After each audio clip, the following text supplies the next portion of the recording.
Why I am a passionate pluralist. And it's come out so long now that I'm dividing it into 2 sections. So this is the start of part 1.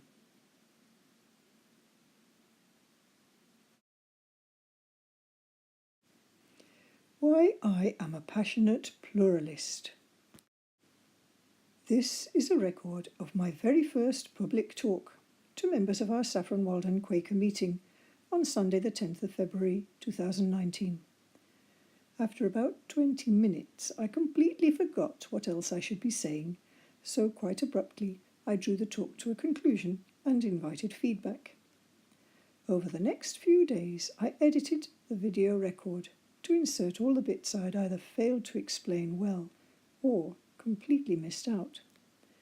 I hope you find it interesting and will send me some feedback, as that is the best way to learn.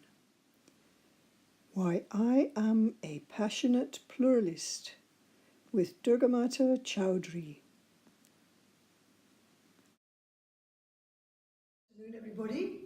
My name, as you will know, is DurgaMata, and I'm Rowan's sister, and my mum is Margaret. Now, when I was given the name DurgaMata, my spiritual teacher told me the meaning of it, which was quite powerful. It's a goddess in Indian tradition, and it is power to fight for God's victory, weapons to defeat evil, and compassion to embrace the whole world. So as one of my friends said, you're going to be busy. But my mother said, oh yeah, DurgaMata, doormat. I said, no, dragon master. So if anybody has a problem in remembering DurgaMata, they can just think of dragons.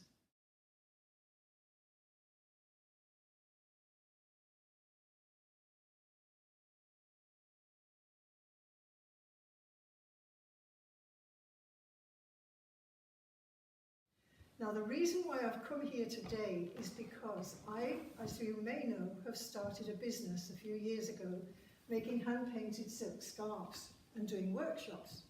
And I'm finding it really difficult to do any marketing. And one of the problems is, although I'm a teacher and I'm very confident in a classroom, when I go into a shop to talk about my silk scarves, I just start to shake. And when I get on the phone, I can't think of what to say, my head just goes blank. And it did occur to me that what I need is to be famous. If I'm famous, if I had a name, then I wouldn't need to worry about marketing because people would just be coming to my door. I wouldn't be able to keep up with all the orders. So in November, I launched on a speaking mastery course. And I figured if I can learn how to do public speaking and not have my mind go blank and my body shake, I can actually go to promote my scarves at different events and talk to people about them with a lot more confidence. DurgaMata is following a speaking mastery course to help her meditative silk painting enterprise, DurgaMata of London. These are the 2018 award winners in GTEx, the company she trains with. GTEx stands for Growing Together Exponentially. The Speaking Mastery Challenge was excellent, and each week we had new challenges. And one of the first was, you can only learn public speaking by going out and doing some. So we had to book some speaking appointments, and I wasn't making much headway. So I thought, one of the ways to do it is network and use your network. I thought, well, I grew up in Quakers, so let me try a few Quakers, and of course Biddy was one of the first I tried. So this is actually my very first speaking engagement. And I was up most of the night watching videos on TED Talks and how to do it and how to structure and how not to have notes. And I figured, well, I've got to start where I am. So the topic, I gave Biddy quite a range of topics, and the topic she chose was why I am a passionate pluralist. Why I am a passionate pluralist. So I begin. I have to use my glasses because I'm using notes. So the first thing is, what's a pluralist? You look it up and it says adjective relating to or advocating a system in which two or more states, groups, principles or sources of authority coexist in harmony. And you think, oh, what's that mean? So there's a slightly better description from the Cambridge Dictionary, which is a person, there are different types of pluralists, but this is the one that I'm looking at, a person who believes that the existence of different types of people, beliefs and opinions in society is a good thing. And a pluralist society allows its members to express and practice their beliefs freely.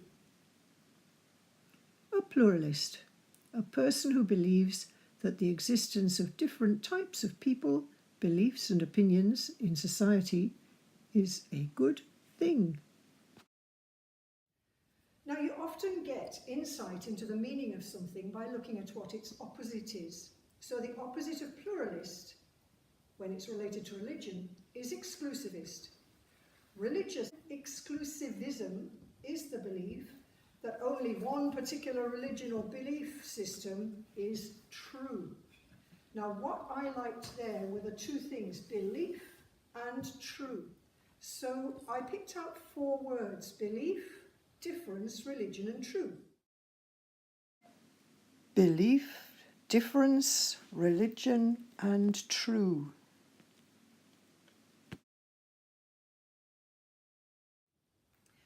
And why I've got any authority at all to speak on something like this is because it's my field. I studied theology and I have been a religious education teacher for quite a number of years. So I have got some experience in the religion side, and also when it comes to the spiritual side, because that's where my focus is. I've been practicing meditation for more than 40 years.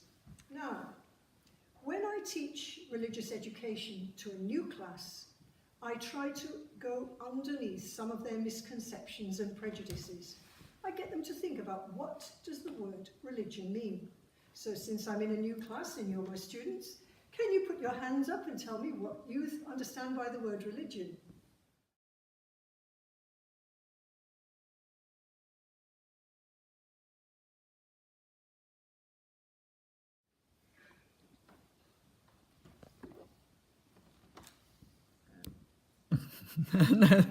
Yes. A system of beliefs that affects our worldview.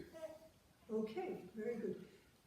Is it easier to talk like between yourselves rather than at me if you're feeling uncomfortable with questions? Yes. Yes, right. Okay, well, I'll do the rest of them like that. Every answer gives valuable insight into a question like this. Each answer is adding to our understanding.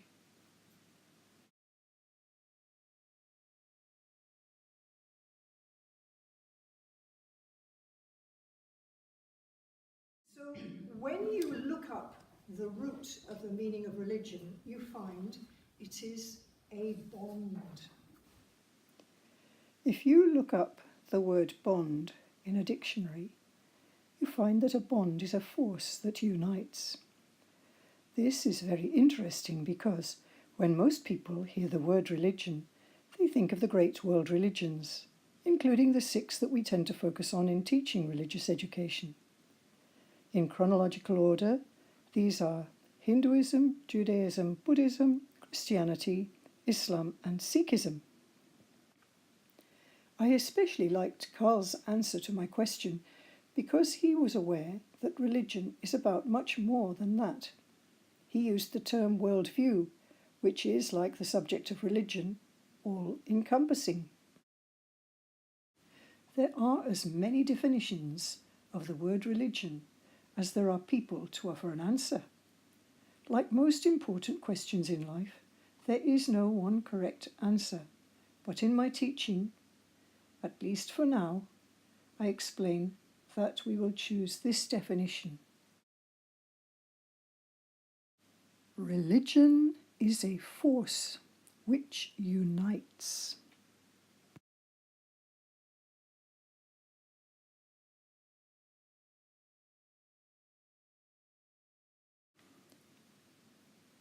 Religion is a force which unites. This force is an emotion which unites us with the wider world. And ultimately, if we are theists, if we believe in God, it is experienced as relationship with God.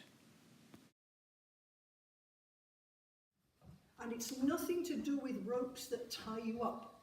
It's to do with the bond which takes two different things and creates one.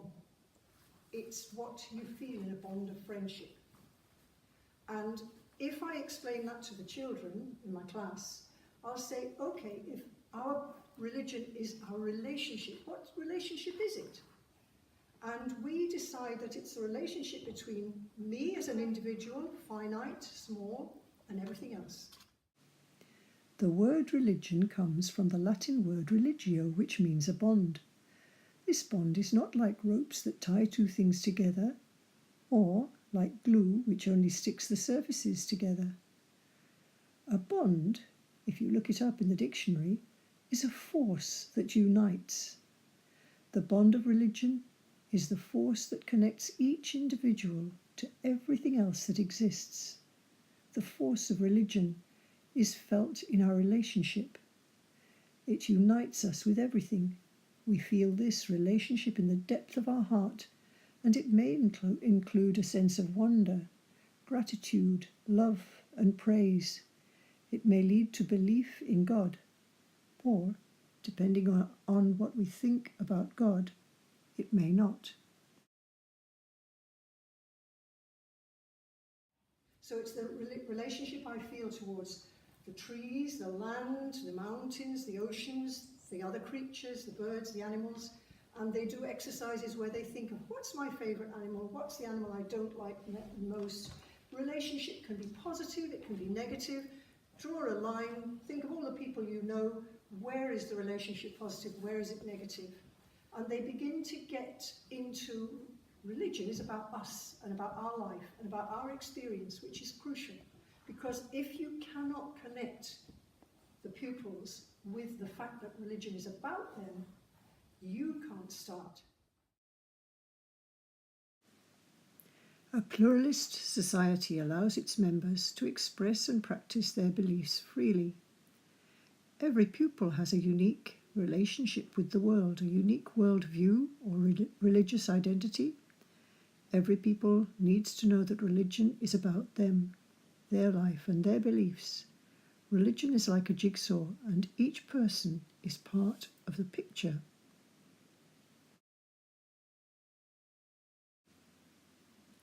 Imagine we are all sitting in a circle around a rectangular table, and there's a vase of flowers on the table, a bit like Quaker meeting. Each person has a sketchbook and a range of art materials. Some have paint, some only chalk and charcoal. For half an hour, each person works to create a good representation of what they're looking at. Next, all the pictures are displayed like a gallery. I think we'll soon appreciate that there is no one picture which captures the fullness of truth, which gives a true representation of the table and the flowers. But it is also true that every single picture adds to our awareness and helps us to see what is there. When we ask deep questions relating to the subject of religion, none of us can give a perfect answer, but each answer will deepen understanding.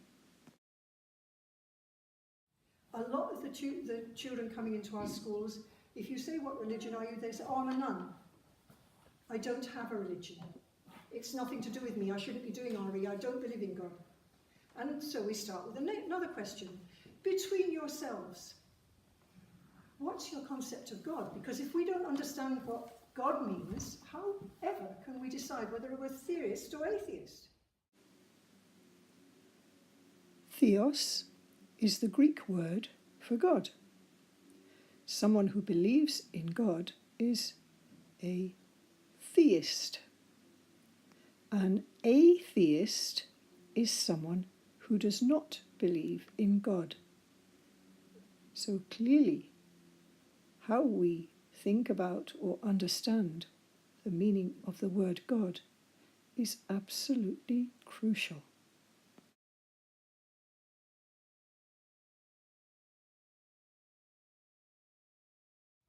So just for half a minute, timekeeper, half a minute, talk among yourselves. What's your concept of God? Not looking at me.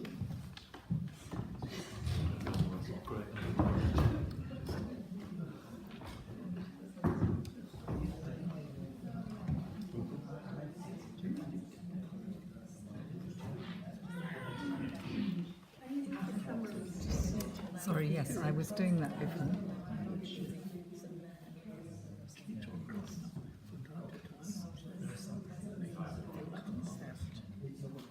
Okay.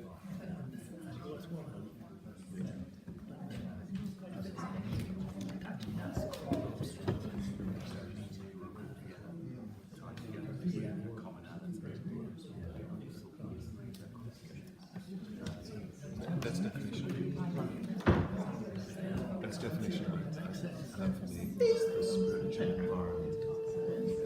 That's definition. The spiritual environment. If we were exploring this question in a classroom, I would provide many examples and questions to encourage my pupils to think more deeply. We would take several lessons to even scratch the surface of this important question. As with most important questions in life, there is no one right answer. Each insight offers some light on the subject. If religion is felt in the force of our relationship with the universe, the important thing is to ask the questions and ponder, to increase awareness and sincere self-expression. Would anybody like to share what they've been talking about? No compulsion, but you can share if you have had any interesting conversations that you think would be insightful for other people. Charles? I'll just read the notes. I was supposed to say no. No, well, this is for a start, I want to say, for all of us, it's a very interesting subject, and it's the place to do it. And I was struck straight away by what you said, Carl, a world view. And then I asked John what he thought of that, because you yourself talked about God. And I got the feeling in those short seconds that we had that John was talking about the possibility of a personal religion as opposed to something that binds lots of people together. And I would have said that, and I don't know whether you two or the others agree, that to be bound together as a group, because I think that's what we're about with religion, you have to have some sort of shared relationship beyond yourself, and I've been happy to speak about God in those terms. Fantastic. Anybody else? Manuel and I have been talking about this, and we said it's a very sort of what's the word you said? It's the concept of God is very abstract. Abstract. It's difficult to pinpoint exactly. Yeah. Well, I like the idea of you said a personal religion. I mean, when people ask me what is your religion, I can't say I belong to this religion or that. It's my own personal religion. It hasn't got a name, obviously. Whether I believe in God or not, there is still a religion, personal religion. You don't have to belong to a group to have religion. This is absolutely brilliant, and this is the sort of discussion that I would hope to have within my religious education classes.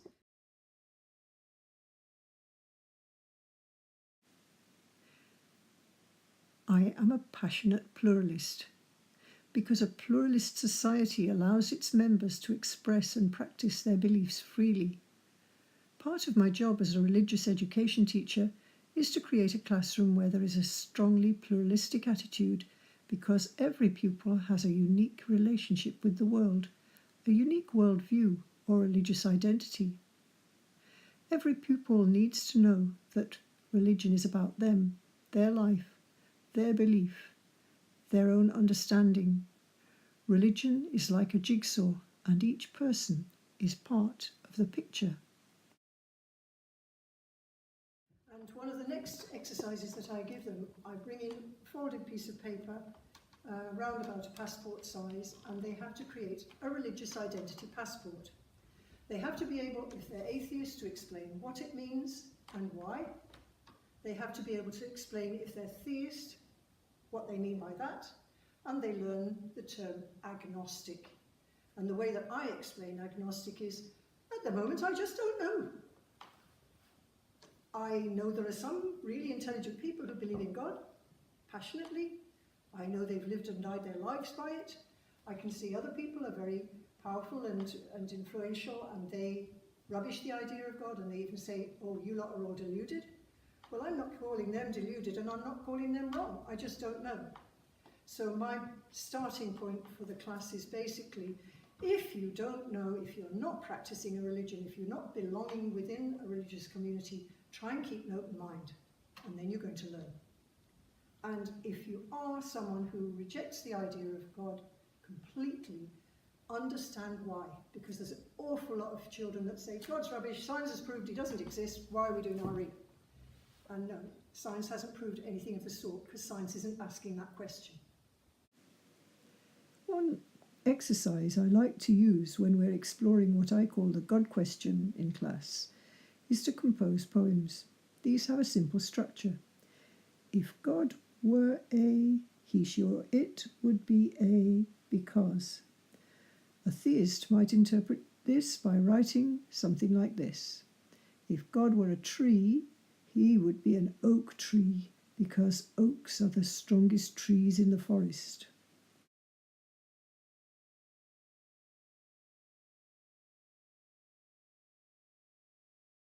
An atheist pupil might write, if God were an animal, he would be a unicorn, because, like God, unicorns are not real. One of my favourite poems was composed by a 14-year-old pupil who wrote, God is the seed of time. So the first thing they do, they look at, am I theist, atheist, or agnostic?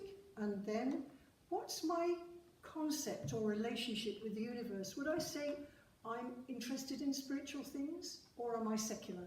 Is the world of television, work, school, what I'm going to have for dinner and what's going to happen at Brexit enough? Or is there something else, something that you can't really put a finger on? Nasreen explained it very well. Something beyond, something outside our physical selves, something which we've got to engage with in a personal way. If we belong to a religion, that's going to help us a lot. But if we don't, then we've got to still deal with those questions. I am a passionate pluralist. I agree with the Greek philosopher Socrates, who taught that the unexamined life is not worth living. We see that in truth there is great diversity of beliefs and understanding. Now, when I was growing up, I couldn't see that it was possible to be exclusivist. I could see so much diversity. We grew up in a family that was very fond of nature, and every leaf on every tree is different. Every snowflake in a storm is different. The concept of infinite diversity, for me, had something very close to the concept of God. And if God is the word you use for the creator of everything, and intimately involved with the creation, then clearly God must like things to be different. So the idea that would be one particular way of having a relationship with God, or being saved, if you like, just seemed to me silly. I started collecting poems and quotations when I was 16, but I rarely composed any. This is an exception, written when I was working towards A-levels. Somehow I must memorize the lists, the numbers, the facts and graphs, absorb the dehydrated notes, follow the abstract maths. Yet remember science as it is, secret and unique. The lightning hotter than the sun, the ice crystal snowflake, a rock, a gem, a mountain, a feather and a flame, a wind-blown flower, an ancient tree, a rainbow or soft rain, a wealth to learn of how and why, to deepen mystery, but still to hold in reverence and wonder at what I see. Now, I had various experiences growing up which shaped my relationship both with Christianity and with religion in the wider sense. And the first of these was that I was at a church school. We went to Radwinter Church of England Primary, and we used to go to the church and sit in the pews, and I wasn't used to pews and I wasn't used to churches, so I was always looking around and seeing all the interesting pictures and the nice carvings, and I got scolded endlessly for fidgeting. But then I think I was probably 5 or 6, and our scripture teacher, who was the vicar, came in and he talked about baptism. He said, go home and ask your parents for some photos of your baptism and bring in some things. And I went home and I asked him. My mum said, we don't do baptism in Quakers because we believe that what your life is matters, not what you say. And I can't remember exactly how she explained it to a young girl, but I went to my next scripture lesson and I said, my mother doesn't believe in all that, we're Quakers. And he said that my parents were sinners, I wasn't a member of the family of God, and we would all go to hell. And I can remember the emotion at that time of looking at him and thinking, if anyone's going to hell, mate, it'll be you, not us. I was so angry, and I wouldn't go to church anymore. I refused to go to church. So I got to know the Catholics, because they didn't go to church, and we used to have a bit of a fun time while everybody else was out at the church. I am a passionate pluralist. When I see that it is the diversity in nature which makes it so beautiful and fascinating, I feel my heart expand with love for God. If God is the creator and indweller, infinite, omnipresent and transcendent, beyond anything our small minds can grasp, then the idea that there can be only one way to be saved or to know him seems absurd. The next experience I had with religion was at secondary school, and a lot of the young people in my class were going off the idea of religion, and they said, why do you go to Quakers every week? Why do you believe in God? And I said, well, I go to Quakers because I like the peace and quiet. I like the crowd of people I'm with. I know them since I was little, and there's lots of interesting things to talk about and think about that's come up through the ministry.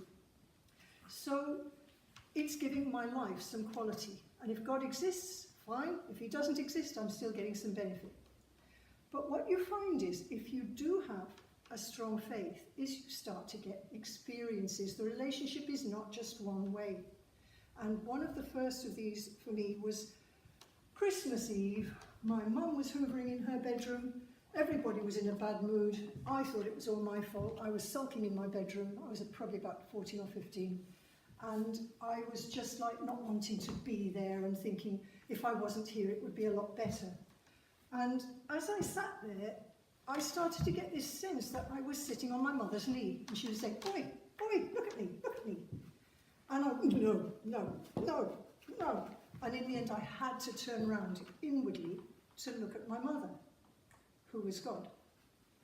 And as soon as I turned round, I was just flooded with power, peace, blessings, and everything divine. And all the rubbish went out of the window. And I went running to my bedroom and gave my mum a hug and said I was sorry. And she gave me a hug and she was crying. And she said, I thought it was all my fault because I've been teaching and I've been busy with the play and different things, and the house isn't ready for Christmas. And we both went running into the kitchen. Don't know if Rowan remembers. Told my dad and my sisters, and we put some music on and literally danced around the kitchen. And it took us from absolutely miserable to the whole family full of joy. And when you get experiences in your life which are powerful, they deepen your faith. Now here is your next activity. You could spend an hour or more, but I will give you just 7 minutes. First, you have 3 minutes in silence to think and reflect on your own life experiences.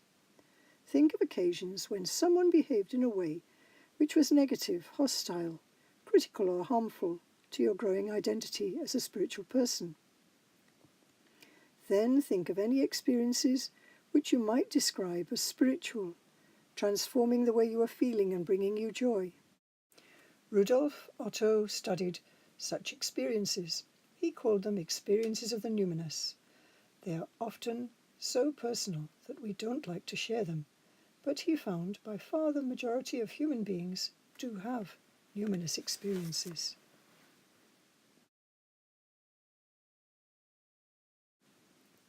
You may like to read up on this later. It's fascinating.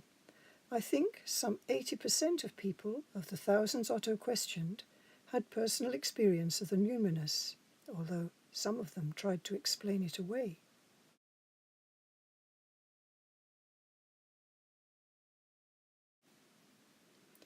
My spiritual teacher encourages us to keep a special diary to record our inspiring experiences, not to share with others, but to read and remind ourselves when things are difficult. Recalling them will have the power to re-energize us and bring us back some of that joy.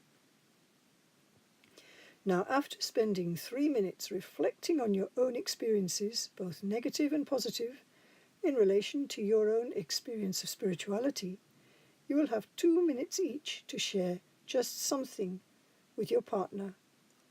I will tell you when the 3 minutes of reflection time is up and when you need to move on to the next speaker.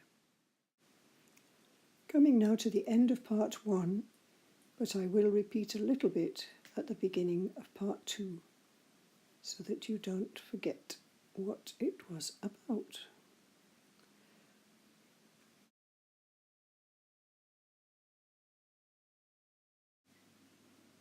Thank you for watching Why I Am a Passionate Pluralist. To offer your own feedback or to invite DurgaMata to speak to a group or at your event, please email maryfellows@durgamataoflondon.com.